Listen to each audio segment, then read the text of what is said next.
Dali contemplait le sol en marbre poli de la résidence pour retraiter Sunset Garden, regardant les feux arrière de la voiture de sa femme Leslie disparaître dans le crépuscule d'octobre. La réalisation le frappa avec la force d'un coup de masse à l'estomac. Il l'avait laissé là, abandonné, mis au rebut comme un appareil électroménager cassé. 55 ans, 32 ans de mariage, une vie passée à recabler des maisons, à résoudre des problèmes électriques, à construire la maison de leur rêve de ses propres mains calleuses. Et c'était sa récompense, se tenir dans un hall d'entrée stérile pendant qu'une administratrice pétillante gazouillait sur les périodes de transition et les phases d'adaptation. « Monsieur Dali, votre suite est prête dès que vous souhaitez la visiter, » dit la femme, un presse-papier à la main, son sourire tendu comme du film plastique.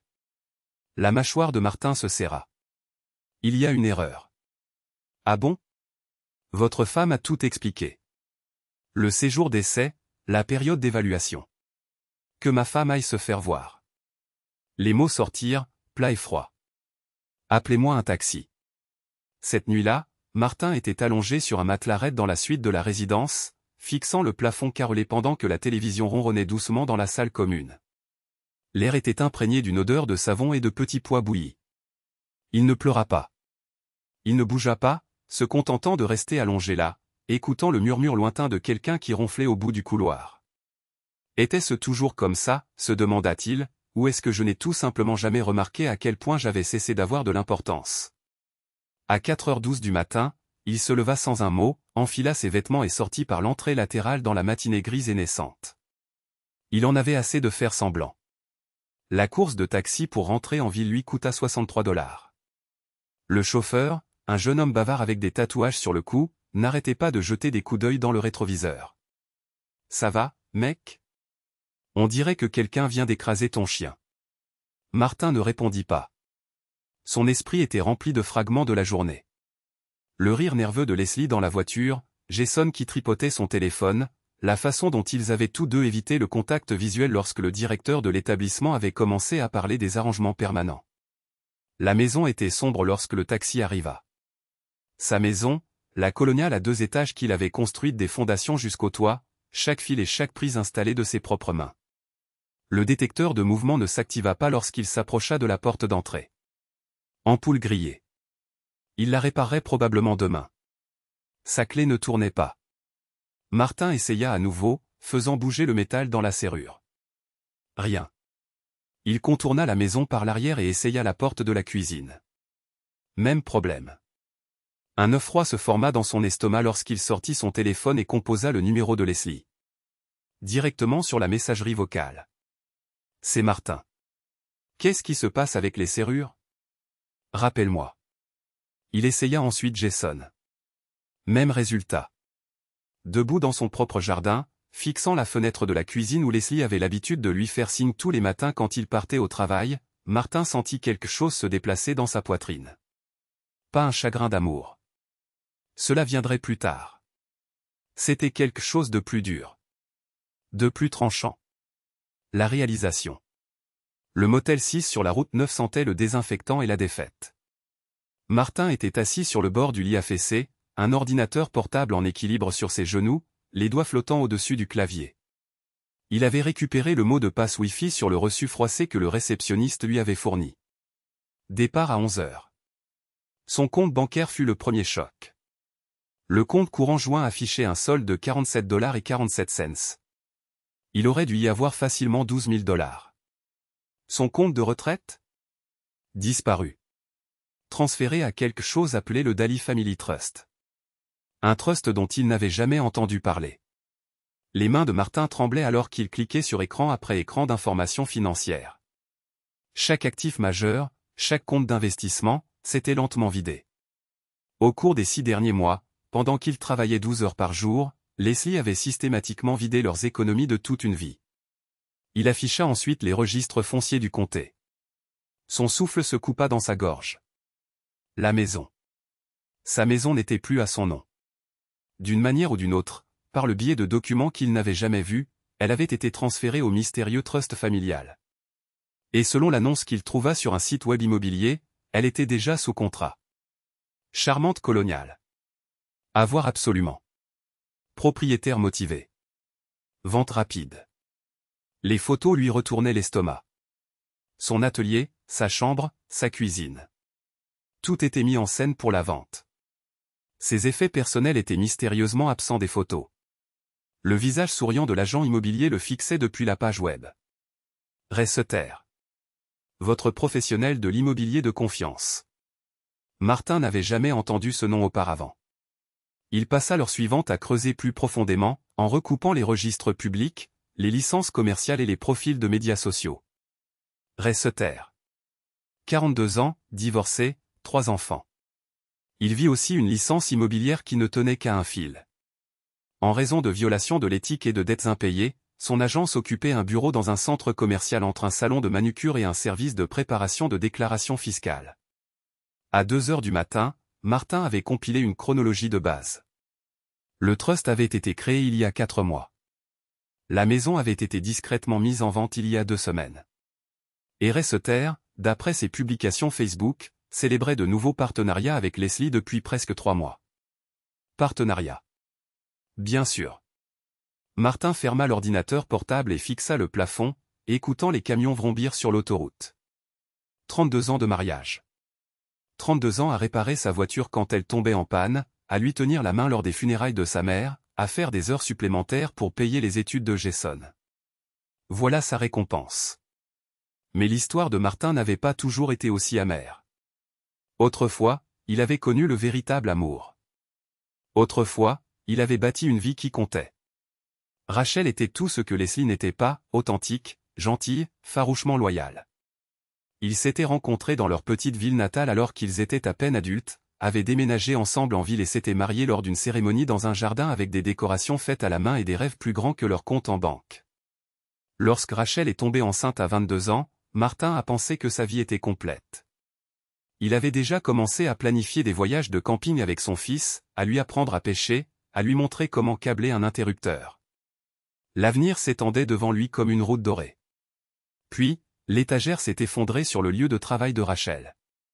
Rouillée, négligée, un effondrement inévitable. La direction avait refusé de la remplacer pour économiser de l'argent.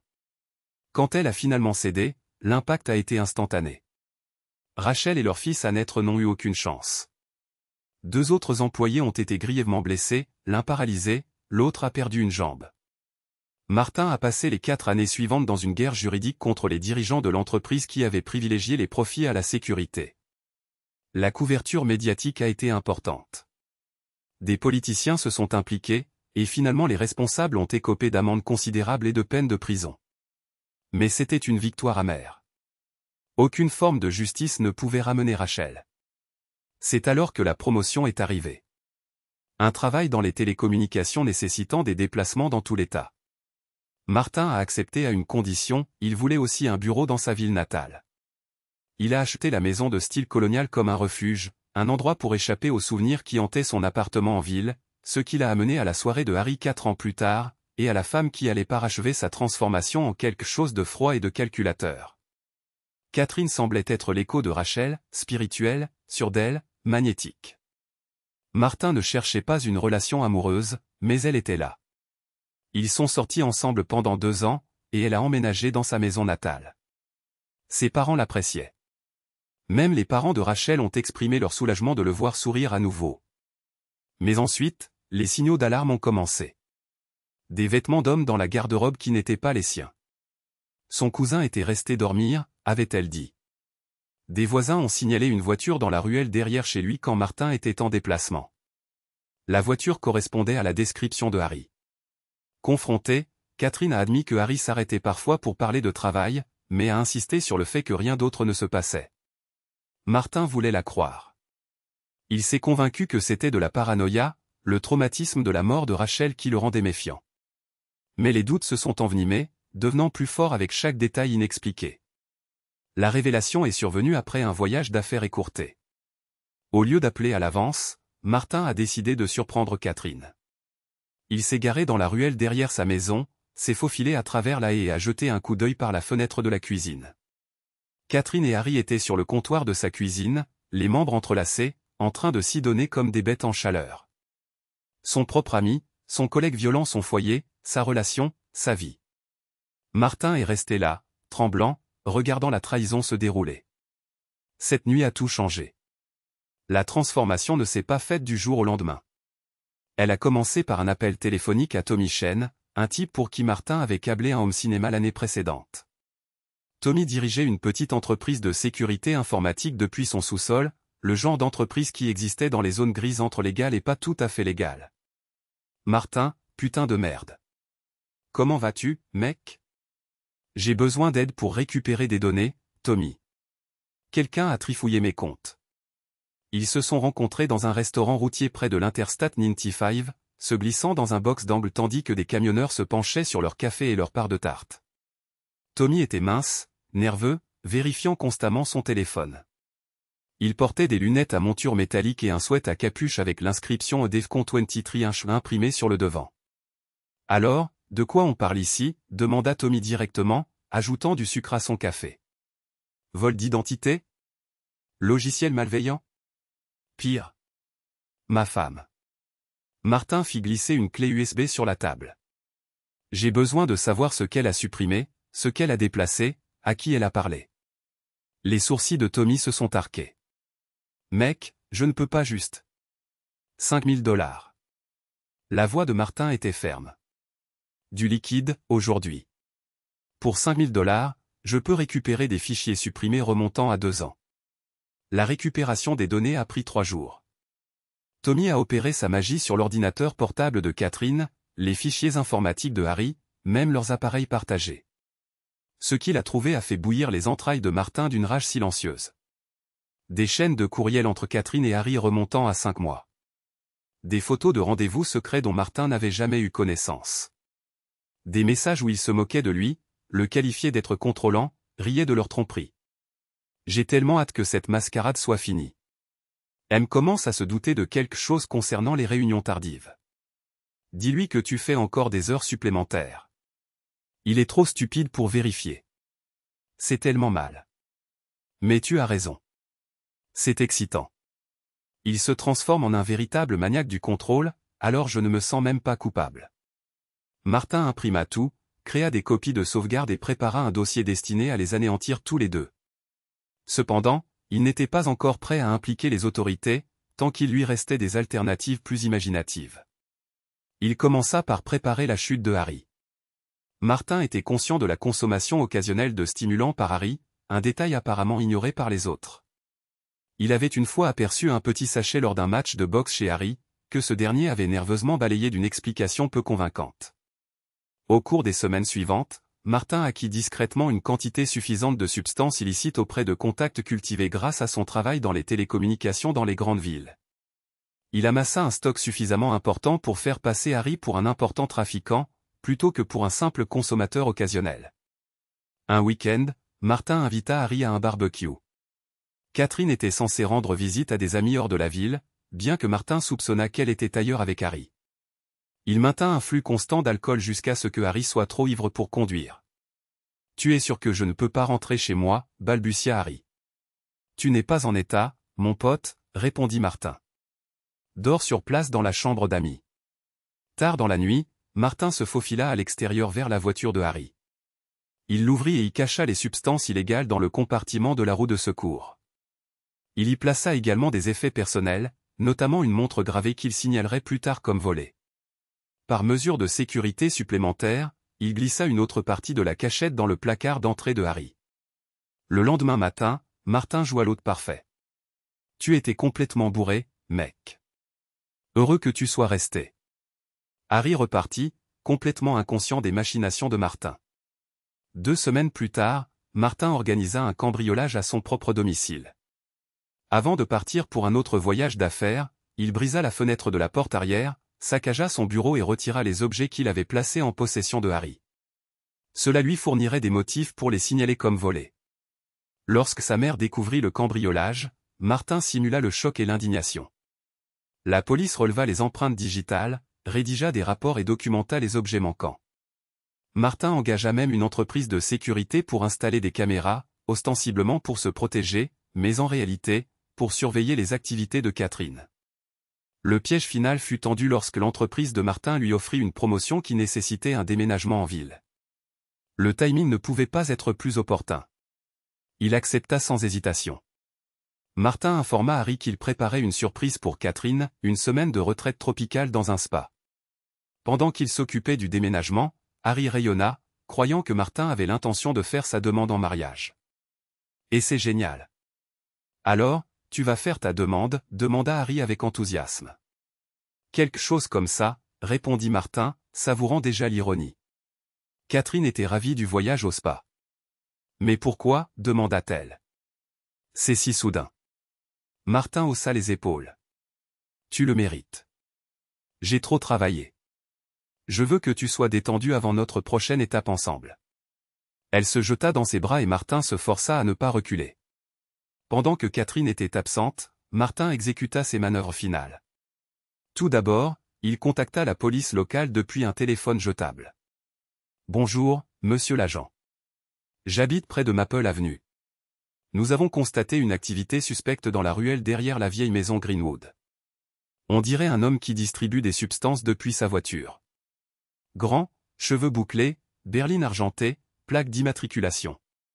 Martin récita le numéro de plaque de Harry. Il est là tout le temps, surtout tard le soir. Je suis inquiet de l'activité criminelle dans notre quartier. Comme prévu, cette nuit-là, Harry se rendit en voiture chez Martin, s'attendant probablement à y trouver Catherine. Lorsque la police répondit à l'appel anonyme, elle trouva Harry avec une voiture pleine de preuves falsifiées et de biens volés. « Vous êtes devenu fou », la voix de Harry résonna dans la rue calme. « C'est un coup monté. Je n'ai aucune idée de comment ces trucs sont arrivés là. » Un policier le tira par les poignets, le plaquant sur le capot de la voiture de patrouille. Harry laissa échapper un gémissement de douleur pendant qu'il lui lisait ses droits. « Vous ne comprenez pas » haleta Harry. Je n'ai jamais touché cette montre de ma vie. Les initiales, ce sont celles de mon ami. C'est. Ferme ta bouche, aboya l'agent. Tu parleras au poste. Martin observa de loin alors qu'il forçait Harry à monter à l'arrière et l'emmenait. L'arrogance avait disparu, remplacée par le désespoir et la confusion. Un de moins, il en reste un. Lorsque Catherine revint de son voyage au spa un jour plus tôt, quelqu'un l'avait probablement informé de l'arrestation de Harry. Elle entra dans une maison vide. Martin avait engagé des déménageurs professionnels pour retirer tout, à l'exception de ses affaires personnelles, lesquelles étaient entreposées en lieu sûr dans un entrepôt qu'elle ignorait. Les caméras de surveillance avaient parfaitement capturé sa crise. Catherine se tenait dans le couloir, abasourdie de constater que toute la maison avait été dépouillée de ses meubles. Elle ouvrit les placards et ne trouva que des cintres vides. Elle se précipita dans la chambre. Rien. Dans la cuisine. Des placards dégarnis. D'une main tremblante, elle prit son téléphone pour appeler Martin. Bloqué. Aaron, hurla-t-elle dans la maison vide. Sa voix résonna. Où es-tu? Elle appela ensuite sa mère, mais n'obtint pas plus de satisfaction.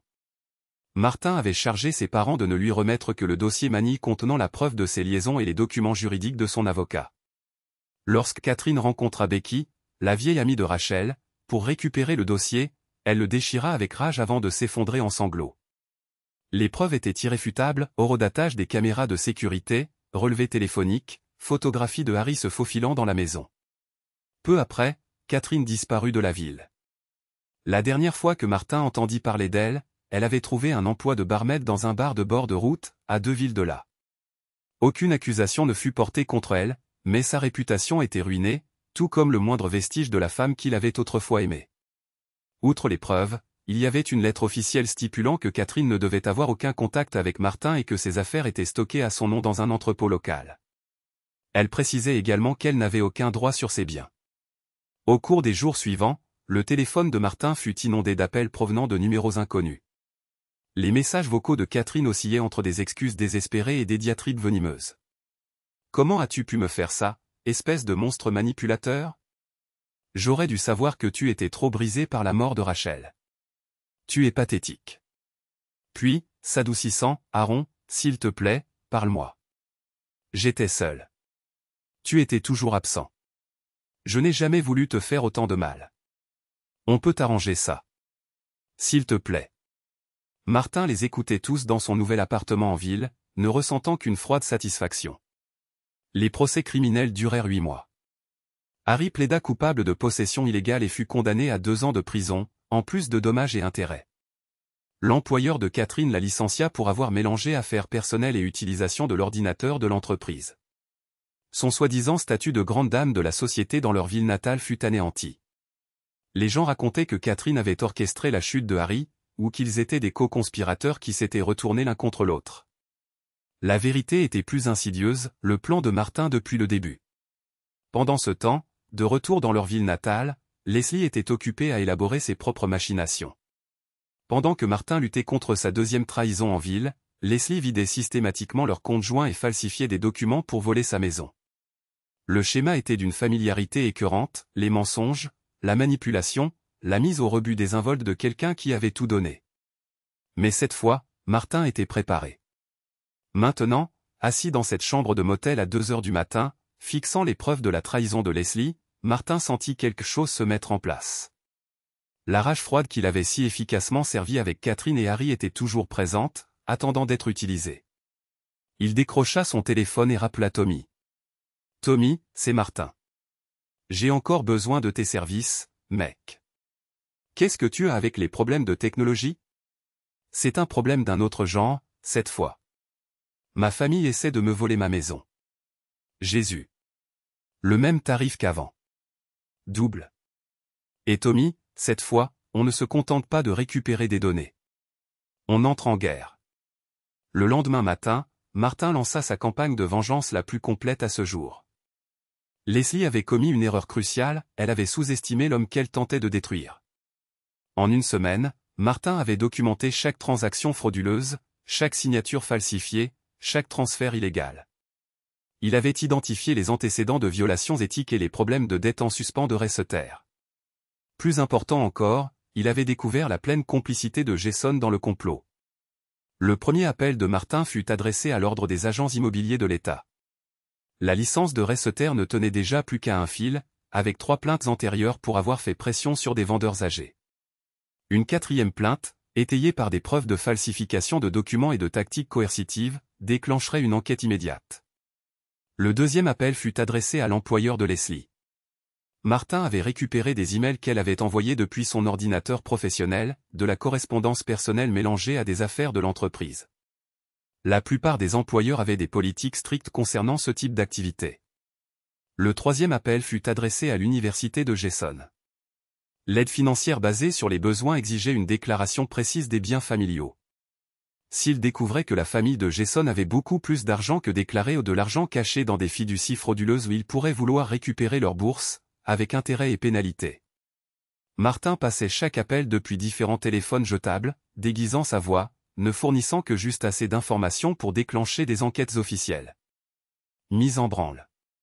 30 ans en tant qu'électricien lui avaient inculqué la patience.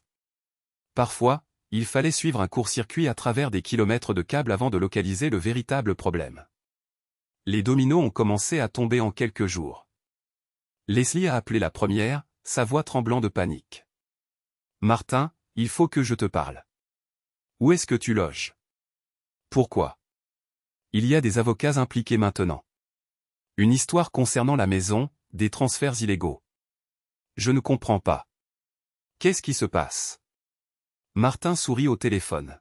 « Peut-être devrais-tu demander à Ray. Il semble bien s'y connaître en immobilier. » Silence. « Martin, s'il te plaît. On peut arranger ça. » Arranger quoi, Leslie? Le fait que tu aies volé ma maison? Le fait que tu aies falsifié ma signature? Le fait que tu couches avec ton associé pendant que je travaillais pour subvenir à tes besoins? Comment as-tu? Sa voix se brisa. « Je ne suis pas aussi stupide que tu le croyais. » Martin a mis fin à l'appel. Jason est apparu au motel le lendemain, le visage rouge de désespoir. « Papa, il faut qu'on parle. » Vraiment? Le fils de Martin s'est engouffré dans la petite pièce, arpentant le sol comme un animal en cage. Quelqu'un a posé des questions à l'école sur nos finances, sur l'argent de la bourse. Il parle d'une enquête. Martin s'est assis sur le lit, les bras croisés. Et je crois qu'ils sont au courant pour la fiducie, pour la maison. La voix de Jason s'est brisée. Papa, je n'ai jamais voulu que ça aille aussi loin. Maman a dit que c'était juste temporaire, que nous protégions tes biens. Les protéger de quoi? Je n'en sais rien. des impôts, des droits de succession, de... Jason a cessé d'arpenter le sol et a fixé son père. Elle disait que tu perdais la tête, que tu avais des absences. Que tu avais déjà accepté la maison de retraite. Le rire de Martin était aussi amer qu'un vent d'hiver. Je perds la tête, c'est ça? Papa, s'il te plaît. Si l'université me retire ma bourse, c'est fini. 4 ans à la poubelle. Tu aurais dû y penser avant de signer ton nom sur une propriété volée. Le visage de Jason est devenu blanc. Volée? Papa, c'est ta maison.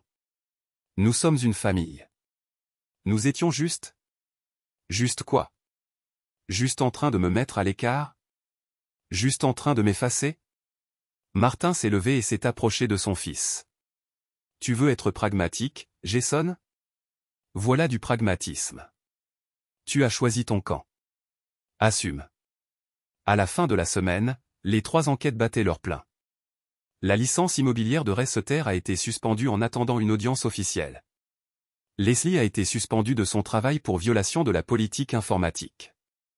Jason était confronté à une probation académique et à un possible retrait de sa bourse. Martin regardait les reportages des chaînes locales sur l'arrestation de Seter depuis sa chambre de motel. Le journaliste se tenait devant le bureau du centre commercial, expliquant comment une enquête en cours avait révélé un modèle de comportement prédateur ciblant les propriétaires vulnérables. Son téléphone a sonné. C'était encore Leslie. Qu'est-ce que tu veux? Martin, s'il te plaît. Ray a été arrêté. La vente de la maison est tombée à l'eau. Les avocats disent. Sa voix s'est noyée dans des sanglots. Ils disent que je pourrais aller en prison. Bien. Comment peux-tu dire ça? Je suis ta femme. Non, dit Martin calmement. Tu es une voleuse qui se trouve porter mon nom de famille. Il y a une différence. Je peux arranger ça. Nous pouvons arranger ça. Rentre à la maison, signe les papiers pour annuler la fiducie. La fiducie que tu as créée à mon insu, en utilisant ma signature falsifiée. La voix de Martin est restée égale, maîtrisée. Je ne crois pas. Martin, je t'en supplie. Tu aurais dû penser à supplier avant de décider de te débarrasser de moi. Il a raccroché. La confrontation finale a eu lieu le mardi suivant. Martin s'est rendu en voiture à sa maison pour la première fois depuis l'incident de la maison de retraite. La voiture de Leslie était dans l'allée, ainsi qu'un fourgon d'une entreprise de déménagement locale. Elle portait des cartons hors de la porte d'entrée. Quand elle l'a vu, son visage a traversé une série d'émotions, soulagement, peur, désespoir, colère. Martin, mon Dieu. Il faut qu'on parle. Parle vite. J'ai un endroit où aller. Leslie a posé le carton et s'est approchée de lui les mains levées, comme si elle approchait un animal sauvage. Les avocats disent qu'on peut tout annuler. Remettre la maison à ton nom, rétablir les comptes. Mais on a besoin de ta signature, de ta coopération. Et en échange? En échange, tu ne portes pas plainte. Tu ne témoignes pas contre Ray. Tu laisses tomber toute cette histoire. Discrètement. Martin a regardé au-delà d'elle le camion de déménagement, Jason chargeant des meubles à l'arrière. Où allez-vous? Ray a trouvé un endroit en Floride. Un nouveau départ. On peut tous tourner la page. Nous tous. Tu récupéreras la maison, ton argent. Tout. Exactement comme avant. Martin a acquiescé lentement. Sauf pour une chose. Quoi? Je saurai ce que tu penses vraiment de moi. Il a sorti son téléphone et a diffusé un enregistrement de l'équipement de surveillance qu'il avait installé quelques semaines plus tôt. La voix de Leslie emplissait l'air, riant avec Ray au sujet de la combine de la maison de retraite et de son idiot de mari. Le visage de Leslie se décomposa. Tu nous enregistrais? J'apprenais. Martin rangea le téléphone dans sa poche. Dit à Jason de laisser sa clé sur le comptoir de la cuisine. Vous avez 1 heure, tous les deux, pour prendre vos affaires et déguerpir. Tu ne peux pas faire ça. Je suis encore ta femme. Plus pour longtemps. Martin sortit une enveloppe cartonnée de sa veste. Papier de divorce, déjà déposé. Et avant que tu n'aies des idées sur la communauté de biens, tu devrais peut-être lire les chefs d'accusation pour fraude que ton avocat recevra demain. Le sang-froid de Leslie finit par craquer. Espèce de monstre. C'est ma maison aussi. J'ai vécu ici. J'ai contribué. Tu as contribué à la contrefaçon et au vol. Maintenant, tu contribues par ton absence. Martin s'écarta alors que Jason approchait avec un autre carton. Son fils s'arrêta, le fixant avec des yeux blessés. Papa, c'est de la folie. On est une famille. Une famille n'abandonne pas les siens dans une maison de retraite. Une famille ne vole pas de maison. La voix de Martin resta calme. Tu as fait ton choix. Maintenant, assume. Où est-ce qu'on est censé aller? Ce n'est plus mon problème. Le camion de déménagement s'éloigna 1 heure plus tard, chargé de meubles, de cartons et des vestiges de l'ancienne vie de Martin. Leslie était assise sur le siège passager, des lunettes de soleil cachant ses larmes. Jason conduisait, la mâchoire serrée, refusant de regarder en arrière. Martin observait depuis le porche, une tasse de café à la main. Lorsque le camion disparut au coin de la rue, il sortit son téléphone et appela Tommy. Le matériel de surveillance, tu peux venir le retirer aujourd'hui? Bien sûr. Tout s'est bien passé? Martin jeta un coup d'œil à sa maison vide. Propre, calme. De nouveau à lui. Mieux que bien. Les procès pénaux durèrent 8 mois. Reseter plaida coupable de fraude immobilière et fut condamné à 2 ans de prison et à des dommages et intérêts. Leslie fut condamnée à 18 mois pour contrefaçon et association de malfaiteurs, bien qu'elle n'en ait purgé que 10 avec une bonne conduite. Jason perdit sa bourse et fut renvoyé de l'université. Martin témoigna à chacun des 3 procès, calme et méthodique, exposant les preuves avec la même précision qu'il utilisait autrefois pour suivre les circuits électriques. À un moment donné pendant l'audience de Leslie, son avocat se leva et demanda, « Monsieur Daly, comment exactement avez-vous découvert la contrefaçon ?» Martin n'hésita pas, « De la même manière que je trouve un mauvais fil, » répondit-il. On suit chaque courant jusqu'à ce qu'on trouve l'étincelle. Ensuite, on coupe avant que tout le système ne brûle. Il y eut un silence dans la salle d'audience, suivi du grattement des stylos et d'une toux discrète dans la galerie. Martin ne broncha pas. Il se contenta de regarder l'avocat de la défense se rasseoir, les yeux baissés. Les procureurs le qualifièrent de témoin exemplaire. Les avocats de la défense le qualifièrent de vindicatif. Ils préféraient le terme « minutieux ». La maison fut officiellement restituée à son nom un jeudi pluvieux d'avril. Martin passa l'après-midi à parcourir des pièces qui lui semblaient à la fois familières et étrangères, comme s'il visitait un lieu issu d'un rêve à moitié oublié. Les affaires de Leslie avaient disparu, toutes, son côté du placard, ses magazines, sa collection de chats en céramique. L'atelier du garage était exactement comme il l'avait laissé, les outils suspendus à leur place désignée, l'établi dégagé et prêt. Martin brancha son fer à souder et se remit au travail sur la radio qu'il réparait avant son voyage d'anniversaire à Inferno. Certains problèmes, avait-il appris, pouvaient être résolus avec de la patience et les bons outils. D'autres nécessitaient un recablage complet. 6 mois après la fin des procès, Martin reçut une lettre transmise par le cabinet de son avocat. Pas d'adresse de retour, mais il reconnut l'écriture de Leslie. « Je sais que tu ne liras probablement pas ceci, mais je devais essayer. J'ai eu tort. Nous avons eu tort. Tout est devenu incontrôlable, et au moment où j'ai réalisé jusqu'où nous étions allés, il me semblait trop tard pour arrêter. Je ne demande pas pardon. Je sais que c'est impossible. Je voulais juste que tu saches qu'une partie de moi t'a toujours aimé. Ray est parti maintenant, il a déménagé au Texas avec une femme qu'il a rencontrée en ligne. Jason travaille dans le bâtiment au Colorado, essayant d'économiser de l'argent pour un Asterisk Community College Asterisk. Nous avons tous tiré des leçons coûteuses sur les conséquences. J'espère que tu trouveras la paix, Martin. Tu méritais mieux que ce que nous t'avons donné. Martin lut la lettre 2 fois, puis la passa dans son destructeur de documents. Certains ponts n'étaient pas faits pour être reconstruits. Un samedi soir chaud de septembre, exactement 1 an après son voyage d'anniversaire abandonné, Martin était assis sur son porche avec une bière fraîche et le journal local.